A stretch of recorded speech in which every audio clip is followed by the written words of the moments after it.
ছাত্র শিবিরের কেন্দ্রীয় সভাপতি। আপনি যে ডিপার্টমেন্টে যে বিশ্ববিদ্যালয়ে পড়ে এসেছেন সেই একই ক্লাসরুমে একই বিশ্ববিদ্যালয়ে একই বিভাগে আমি পড়ি। সেখানে নারী মুক্তি, নারী আন্দোলন নিয়ে সিলেবাসে অনেক পোয়েম, নোভেল, ড্রামা অনেক কিছু রয়েছে, সেগুলো নিশ্চয়ই আপনি পড়েছেন, কিন্তু আপনি সেগুলো ধারণ করেন নাই।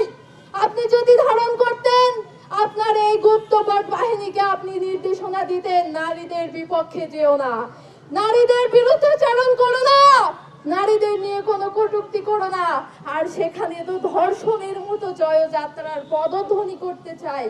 এত বড় দুঃসাহস!